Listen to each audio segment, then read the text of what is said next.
Assalamualaikum warahmatullahi wabarakatuh. Saya Farhan Maulana Indra, NIM 1904011104. Di video kali ini saya akan menjelaskan tentang forecasting atau peramalan dalam buku Relay Operation Management edisi kelima dalam bab 8. Yang pertama adalah forecasting. Forecasting atau peramalan merupakan salah satu dari fungsi bisnis yang terpenting karena semua keputusan dalam bisnis biasanya didasarkan dalam perkiraan masa depan. Prinsip-prinsip dalam forecasting. Terdapat beberapa fitur untuk semua model perkiraan. Di antara lain yaitu yang pertama adalah perkiraan jarang sekali tepat atau sempurna. Karena ini melibatkan tentang masa depan yang melibatkan ketidakpastian. Selanjutnya, perkiraan lebih akurat untuk kelompok item daripada individu. Dan terakhir adalah untuk jangka waktu yang pendek, perkiraan akan jadi lebih tepat atau akurat.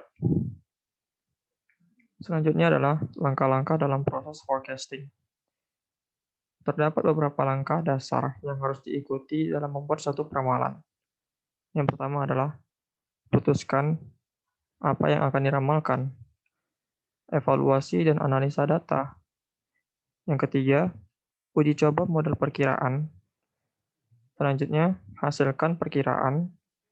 Dan terakhir adalah pantau dari hasil dan akurasi perkiraan agar bisa diuji coba dan diaplikasikan. Selanjutnya adalah metode forecasting.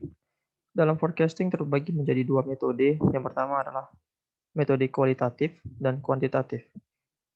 Dalam kualitatif itu merupakan metode didasarkan pada penilaian dan pendapat manusia.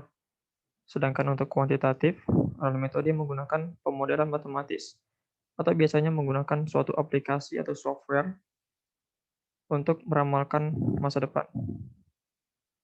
Dalam metode kualitatif, terdapat 3 bagiannya, yang untuk opini eksekutif, riset pasar, dan metode Delphi. Untuk opini eksekutif merupakan berdasarkan dari pendapat manusia.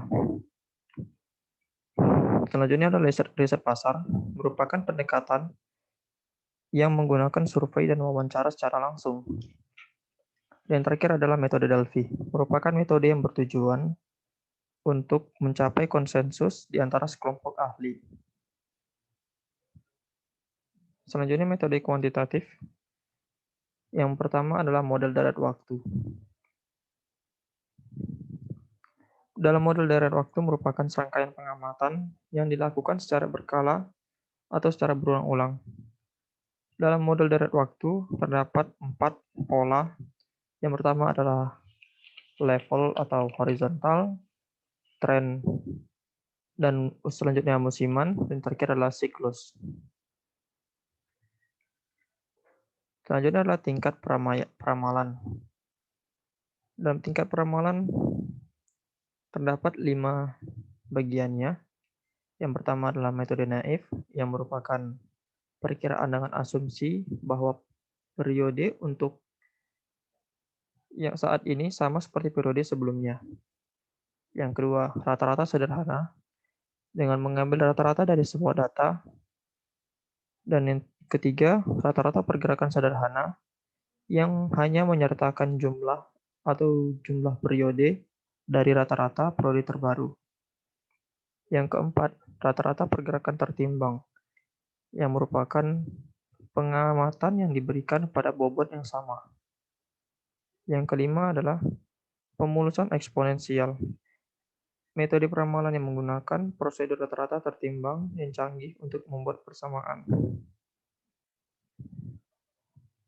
Selanjutnya adalah tren peramalan. Dalam tren peramalan terdapat 2 bagiannya. Yang pertama adalah pemulusan eksponensial yang disesuaikan dengan tren. Yang kedua adalah garis tren linear.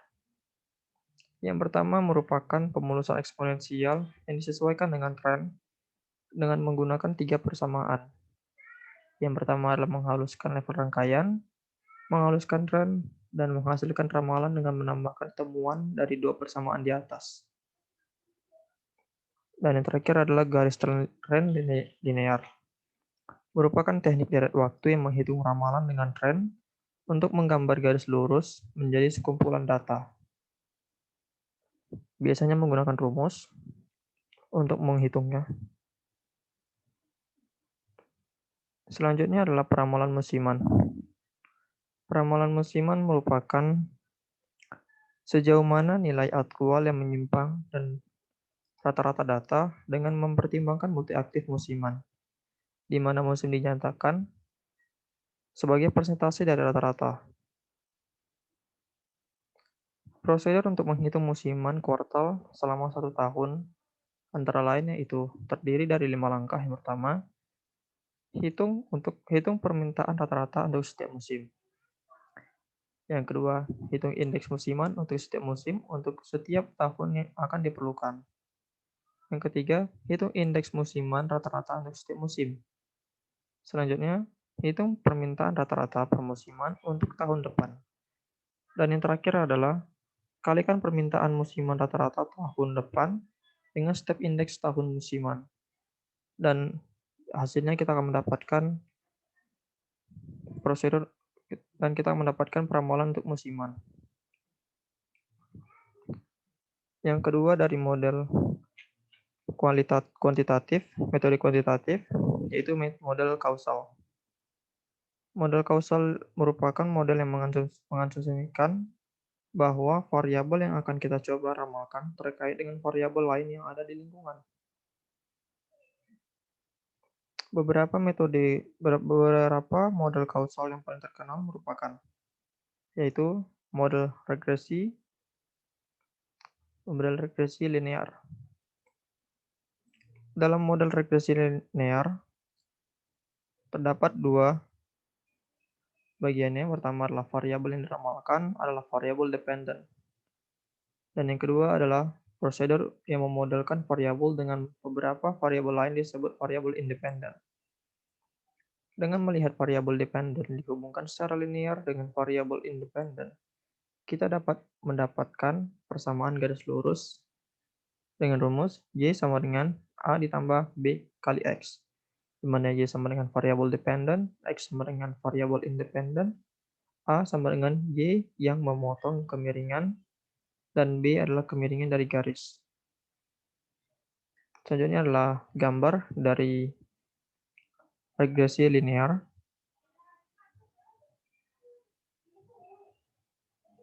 Selanjutnya adalah langkah-langkah dalam menghitung persamaan regresi linear.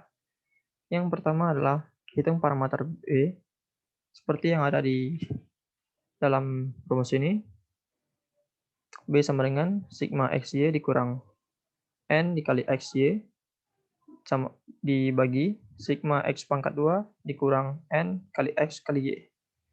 Yang B adalah hitung parameter A. Dalam parameter A mempunyai rumusnya yaitu Y dikurang B kali X. Setelah itu, substitusikan hasilnya ke dalam persamaan regresi linear. Persamaannya merupakan yang ada di sebelumnya dan juga dituliskan di sini, yaitu Y sama dengan A ditambah BX. Untuk membuat peramalan dalam variabel dependen atau Y, gantikan nilai yang sesuai untuk variabel independen atau X. Selanjutnya, koefisien korelasi. Untuk mengukur arah dan kekuatan hubungan linear antara variabel independen dan dependen. Selanjutnya adalah regresi berganda. Regresi berganda merupakan perpanjangan dari regresi linear. Pada regresi berganda mengembangkan hubungan antara variabel dependen dan beberapa variabel independen. Rumus umumnya yaitu Y sama dengan B0 ditambah B1 kali X1 ditambah B2 X2 dan seterusnya.